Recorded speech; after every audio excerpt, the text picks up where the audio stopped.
O mundo inteiro está mobilizado na expectativa do anúncio que o presidente Donald Trump prometeu fazer agora à tarde. O governo dos Estados Unidos vai colocar em prática o mais amplo pacote de tarifas, até agora, né?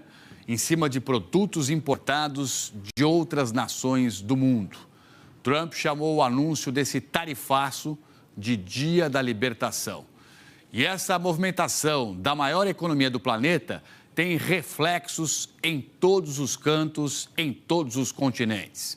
Eu tenho o prazer de receber aqui no nosso telão a Raquel Krahenbuhl, direto de Washington, Carolina Cimenti, ao vivo de Nova York, o nosso querido Leonardo Monteiro, ao vivo também de Portugal, representando, portanto, aí toda a preocupação do continente europeu, e Vitor Boiadian, em Brasília, capital federal, com toda a repercussão também em relação ao governo brasileiro sobre essa expectativa toda em cima do tarifaço do Donald Trump. Vamos então começar pela Casa Branca, porque é lá que está o presidente norte-americano. Raquel Krahenbuhl, por favor, as suas informações. Te pergunto se está mantido o horário previsto do anúncio aí desse pacotaço de novas tarifas e taxas. Bem-vinda mais uma vez e boa tarde, Raquel.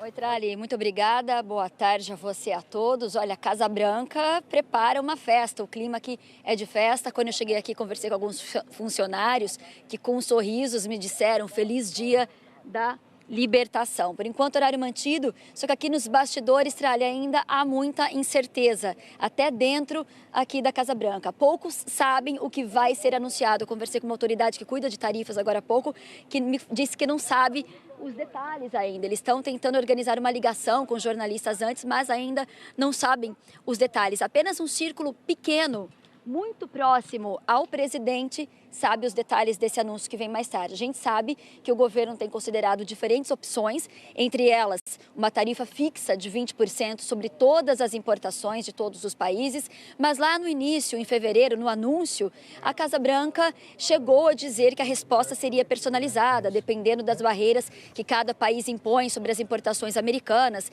que pode ir além de tarifas, também incluir subsídios, regulamentações, até impostos sobre valor agregado. A gente ainda não sabe, então, como e nem quais países vão entrar nessa primeira lista. Me disseram aqui que ainda não sabem, uma pessoa me disse se o Brasil está na lista.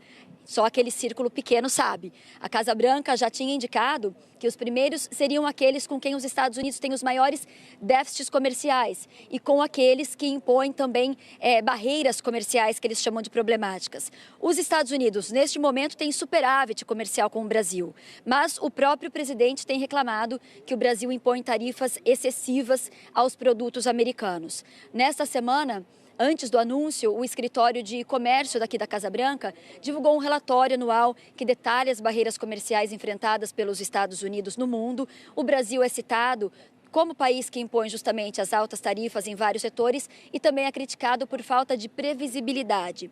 Então, a gente só vai saber se o Brasil está nessa lista, incluído, né, nessa lista, às 5 horas da tarde, no horário de Brasília, num grande evento que Donald Trump chama de Dia de Libertação, então, com vários convidados, incluindo trabalhadores da indústria do aço, automobilística, de energia, petróleo e gás e também outros trabalhadores. O presidente diz que vai acabar com o roubo que os Estados Unidos sofrem há muitos anos por outros países. Trali.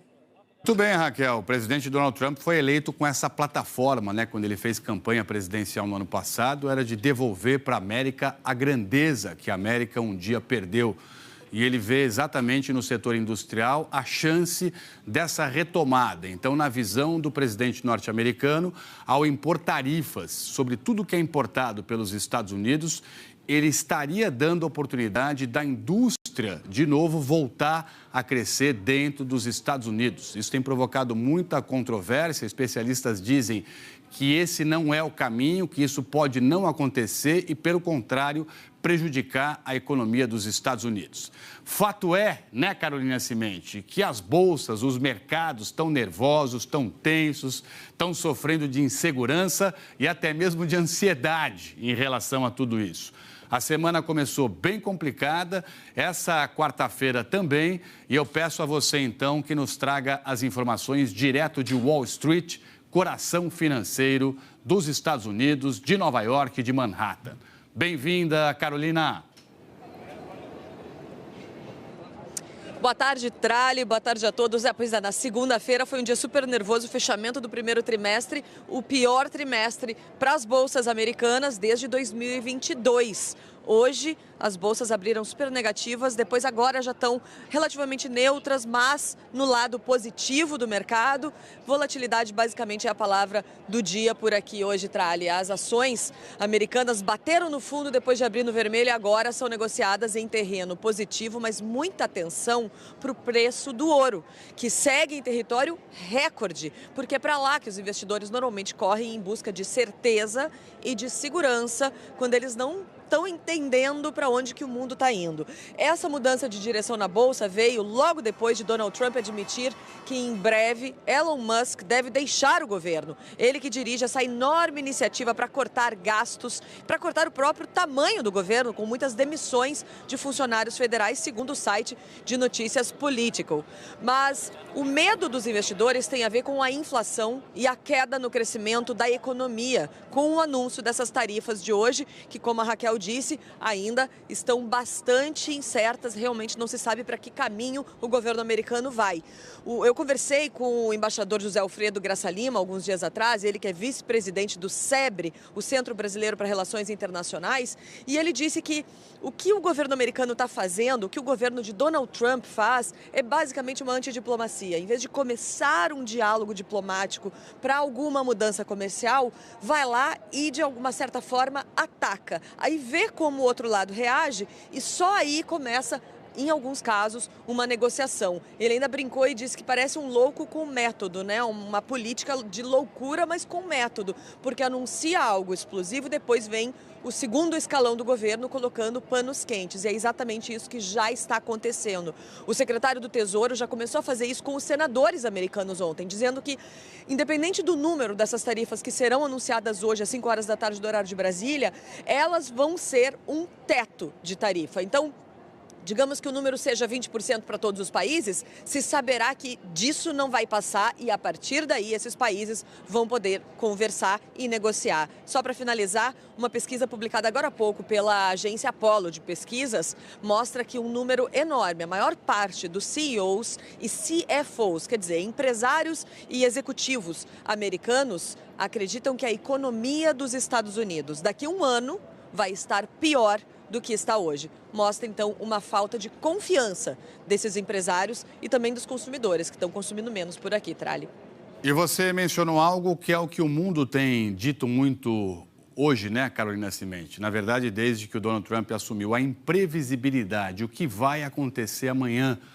Então, os reflexos nas bolsas, eles trazem isso, a dificuldade que os empresários, os grandes conglomerados, as multinacionais têm de montar estratégias de crescimento. O que é que a gente vai fazer se vem tarifa nova por aí? De quanto vai ser a tarifa? Segura tudo, né? As grandes empresas estão segurando investimentos em expansão exatamente por conta de todas essas incertezas.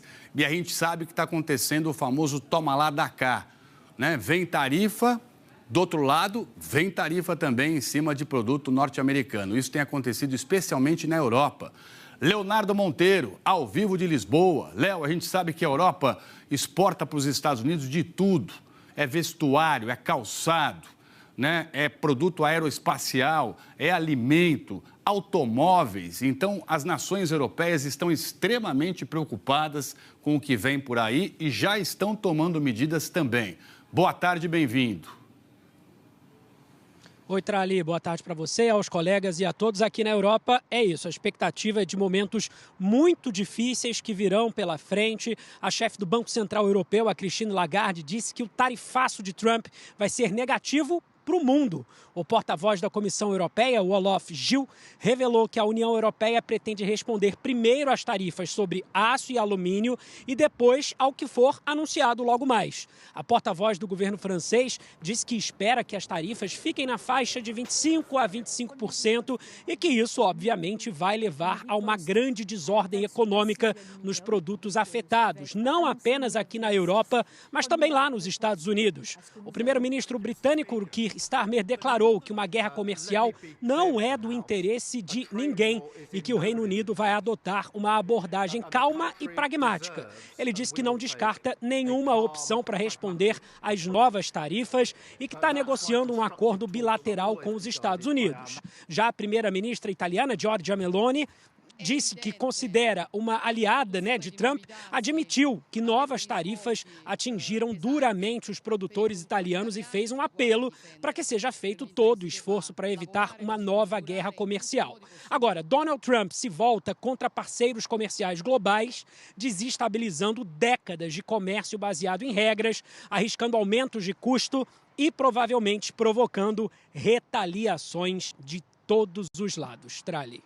Valeu, Léo, muito obrigado. E aí você deve se perguntar, e nós, e o Brasil, o que a gente tem a ver com isso?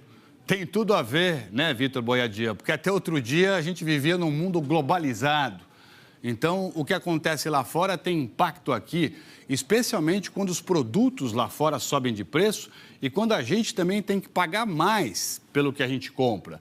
A gente viu já desde o começo do ano a questão do aço, do alumínio brasileiro. O governo vinha tentando aí de maneira diplomática contornar tudo isso. Mas agora, né, Vitor Boiadia, a Câmara dos Deputados pode votar ainda essa semana uma proposta que autoriza o Brasil a reagir com sanções comerciais. Ou seja, é isso. Vai vir tarifa para cima de produto nosso? Vamos tarifar também o que vem de fora, especialmente dos Estados Unidos. É o chamado Projeto de Reciprocidade Econômica. Vitor Boiadian, explica melhor para a gente como é que estão os ânimos do governo brasileiro aí na capital federal. Boa tarde, bem-vindo também.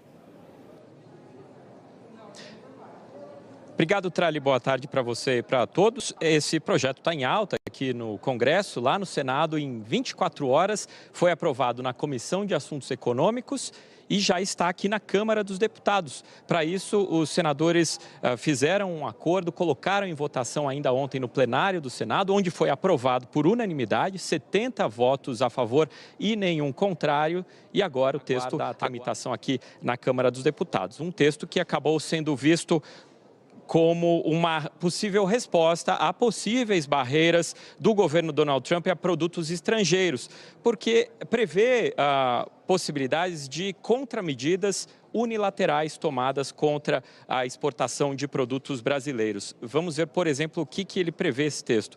Quebra de acordos comerciais, adoção de barreiras na forma de sobretaxas ou exigência de critérios ambientais mais rigorosos do que os adotados pelo Brasil. O projeto também prevê que o Brasil pode responder com taxas ou restrições sobre importações de bens e serviços e também com a suspensão de acordos, investimentos e até mesmo de direitos de propriedade intelectual. A expectativa é pela votação aqui na Câmara dos Deputados a partir de hoje. O presidente da Casa, o deputado Hugo Mota, já manifestou a intenção de votar esse projeto ainda durante essa semana e ainda não se sabe se vai passar por comissões ou se vem direto para o plenário aqui da Câmara dos Deputados. Para isso seria necessário um entendimento de líderes partidários e também a aprovação de um requerimento de urgência. O fato é que é um projeto que passou a ter apoio de oposição e de governo.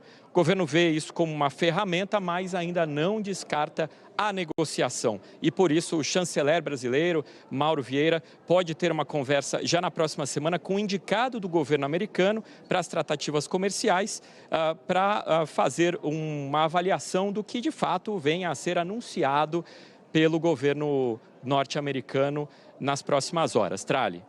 Valeu, muito obrigado, Vitor Boiadian. Agradeço muito o Leonardo Monteiro, agradeço muito a Carolina Cimente e agradeço muito também a Raquel Krahenbuhl. É bom demais ter vocês, repórteres aqui no JH, trazendo algo que vai impactar demais a vida de todos nós, né? Que é exatamente a economia, que é exatamente a questão que envolve também inflação, tudo que a gente está tentando segurar, controlar e ajudar aí para que a população possa viver com um pouco mais de tranquilidade. Bom trabalho. E Raquel, você que está aí na Casa Branca, qualquer novidade, chama a gente aqui, por favor.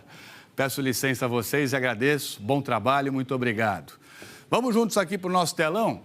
A produção industrial ficou praticamente estável em fevereiro, na comparação com janeiro, de acordo com o IBGE. A indústria, infelizmente, não está saindo do lugar. Variação negativa aí de 0,1%.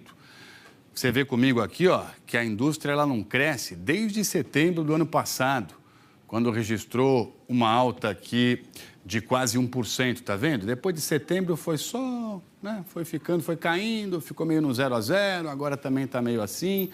Em janeiro, a produção industrial, ela não caiu, mas ficou no zero, né, como eu disse. E se a gente pegar o acumulado aí dos últimos 12 meses, a gente tem uma alta de 2,6% da nossa indústria. Agora, a tendência, de acordo com economistas, é que a alta dos juros, né, você tem acompanhado, os juros vêm crescendo muito, isso vai trazer mais impacto, vai desacelerar a economia do Brasil.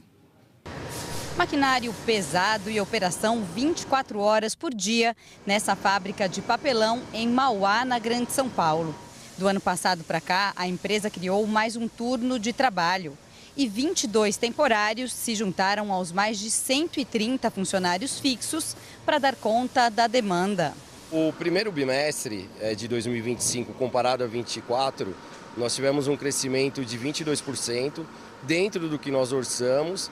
E realmente um resultado surpreendente, porque o ano passado foi um ano passado bom. Esse é um exemplo de atividade que vem crescendo no país. O setor de papel e celulose teve desempenho positivo em fevereiro, com alta de 1,8% na comparação com o mês anterior. As indústrias extrativista e de produtos alimentícios também cresceram, mas são exceções dentro do quadro geral da indústria brasileira, que ainda não conseguiu deslanchar neste ano. A produção industrial caiu em 14 dos 25 setores pesquisados pelo IBGE. A maior queda veio da indústria de produtos farmacêuticos, seguida da de produtos de madeira, de móveis, de equipamentos de informática, produtos eletrônicos e ópticos e de máquinas, aparelhos e materiais elétricos. Essas atividades têm uma característica em comum de que foram segmentos industriais que haviam mostrado crescimento na produção no mês de janeiro. E há para esse mês, então, uma devolução desses avanços assinalados no mês anterior. É o predomínio de atividades mostrando queda na produção, reforçando esse movimento de menor intensidade que a produção industrial vem mostrando desde o final do ano passado. Para esse professor de economia, a combinação das altas da taxa básica de juros do Brasil, do dólar e da inflação está prejudicando o setor.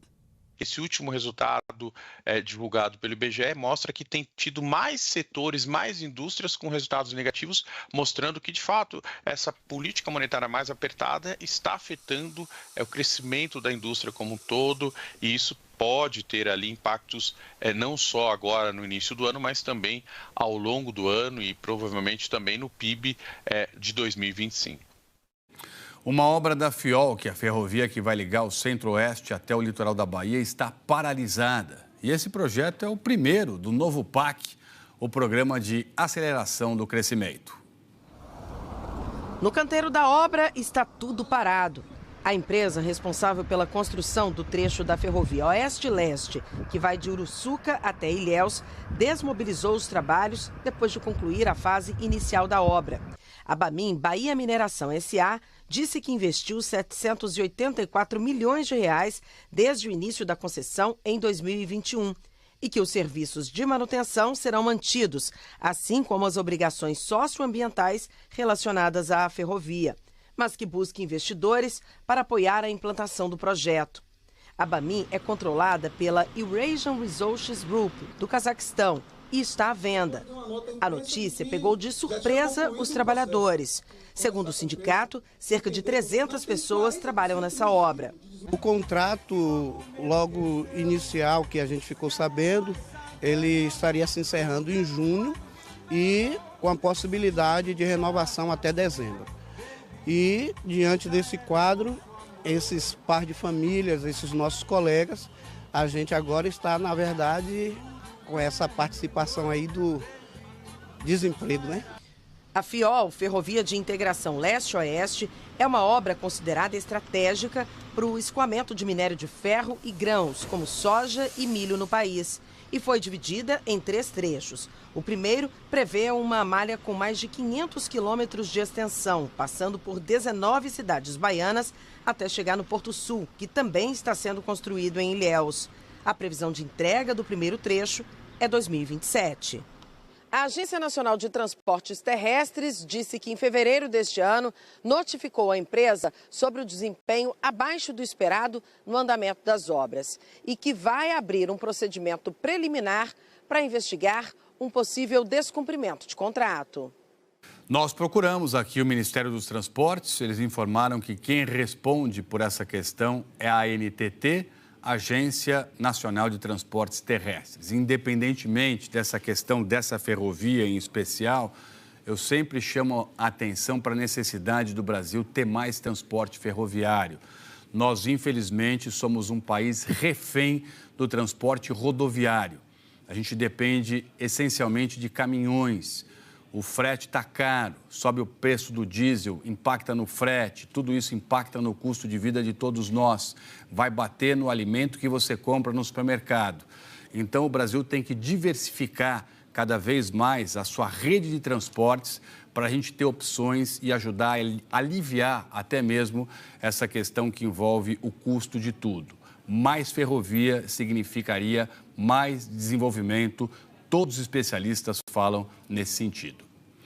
Foi divulgada hoje uma nova pesquisa da Quest, contratada pela Genial, sobre o governo Lula. E uma das perguntas foi sobre a aprovação do trabalho do presidente. Em fevereiro de 2023, 56% aprovavam o trabalho do presidente Lula. Em abril, 51%, em junho, 56%, em agosto, 60%, em outubro e dezembro, 54%. Em fevereiro do ano passado, 51%. Em maio, 50%, em julho, 54%, em outubro, 51%, em dezembro, 52%, em janeiro, 47% e agora 41%. 28% desaprovavam o trabalho de Lula na primeira pesquisa. Na pesquisa seguinte, 42%, 40%, 35%, 42%, 43%, 46%, depois 47%, 43%, 45%, 47%, 49% e agora 56%. 16% não souberam ou não responderam na primeira pesquisa. Depois 6%, 4%, 5%, 4%, 3% 2 vezes, depois 2%, 3%, 4%, 2%, 4% e agora 3%. A Quest também perguntou qual é a avaliação dos entrevistados sobre o governo de uma maneira geral. Em fevereiro de 2023, 40% dos entrevistados tinham uma avaliação positiva do governo Lula. Na pesquisa seguinte, 35%. 37%, 42%, 38%, 36%, 35%, 33%, 36%, 32%, 33%, 31% e agora 27%. 24% consideravam o governo Lula regular na primeira pesquisa. Depois, 29%, 32%, 29% 2 vezes, 32%, 28%, 31%, 30%, 33%, 34%, 28% e agora 29%. Para 20%, a avaliação do governo Lula era negativa no primeiro levantamento.